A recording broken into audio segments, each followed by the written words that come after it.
Šiaurinėje Klaipėdos dalyje dideli eismo pokyčiai, bet pradžioje užsukime pasižvalgyti, kaip atrodo šiuo metu rekonstruojama Klaipėdos vasaros estrada, o tada persikelkime prie šio reportažo esmės – intensyvių darbų, kurie vyksta visai šalia.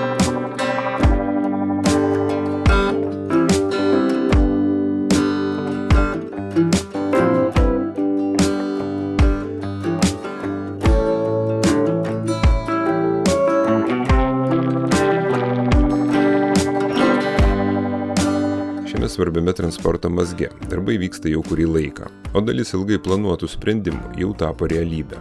Mūsų kanale jau rodėme vieną svarbiausių šios vietos pokyčių – ilgai planuotą, o dabar jau pilnai veikiančią naują eismo kryptį. Važiuojant iš jūros pusės ties Prano Lydeikio gatvės sankryža, dabar jau patogiau galima pasukti į Herkaus Manto gatvę miesto centro kryptimi. Čia atsirado papildoma eismo sekcija, leidžianti dalį automobilių išsiskirstyti dar prieš pagrindinį sankryžos mazgą. Tikimasi, kad toks sprendimas padės geriau paskirstyti transporto srautus ir sumažins spūstis, ypač intensyvesnio eismo metu. Tačiau eismo pokyčiai šioje miesto dalyje tuo nesibaigia. Toliau Liepojos gatvė ir čia šiuo metu vyksta intensyvūs darbai.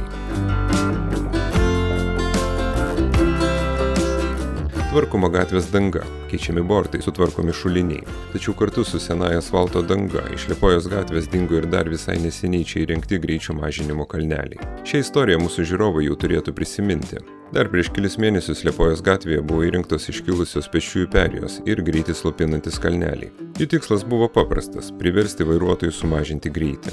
Tačiau netrukus šis sprendimas sulaukė nemažai kritikos. Liepojos gatvė – vienas pagrindinių kelių į Klaipėdos universiteto ligoninės kompleksą. Šią gatvę nuolat važiuoja greitosios medicinos pagalbos automobiliai. Skubant į ligoninę, kiekvienas kalnelis tapdavo papildoma kliūtimi. Specialusis transportas turėdavo mažinti greitį ir įveikti iškelias kliūtis. Nors tokiose situacijose kartais svarbi kiekviena sekundė. Buvo keliamas klausimas, ar būtent tokia fizinė kliūtis yra tinkamiausias sprendimas vienoje svarbiausių gatvių, vedančių į miesto ligoninių kompleksą. Dabar atsakymas panašu jau aiškus.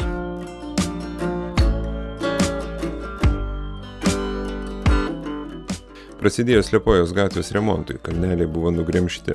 Ir svarbiausia, po darbų pabaigos jie čia nebebus grąžinti.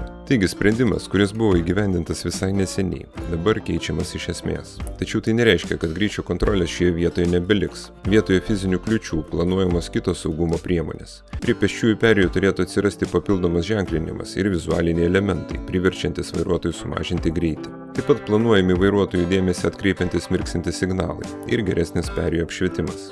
Tikslas – užtikrinti didesnį pėsčiųjų saugumą, tačiau kartu nestabdyti greitosios medicinos pagalbos automobilių ir kito specialiojo transporto. Taigi šiame Klaipėdos ruože keičiasi ne vien kelio danga.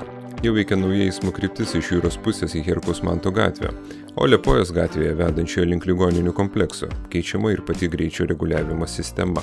Nauja eismo sekcija turėtų padėti sklandžiau paskirstyti automobilių srautus. Tuo metu kalneliai, kurie Liepojos gatvėje atsirado tik prieš kelis mėnesius, jau tapo istorija. Jie nugremžti kartu su senaja asfalto danga ir po kilusios kritikos sugrįžti neturėtų. Dabar belieka sulaukti visų darbų pabaigos ir pamatyti, kaip nauji sprendimai leis suderinti du svarbius dalykus – saugesnį eismą ir galimybę skubiai pagalbai kuo greičiau pasiekti Klaipėdos universiteto ligoninės kompleksą. Nepamirškite palaikyti Klaipėdą TV savo patiktukais ir komentarais. Taip mes sužinome, jog ši idėja – kurti gimtojo miesto savotišką virtualų metraštį – turi prasmę. Ačiū, kad esate kartu ir iki kito karto.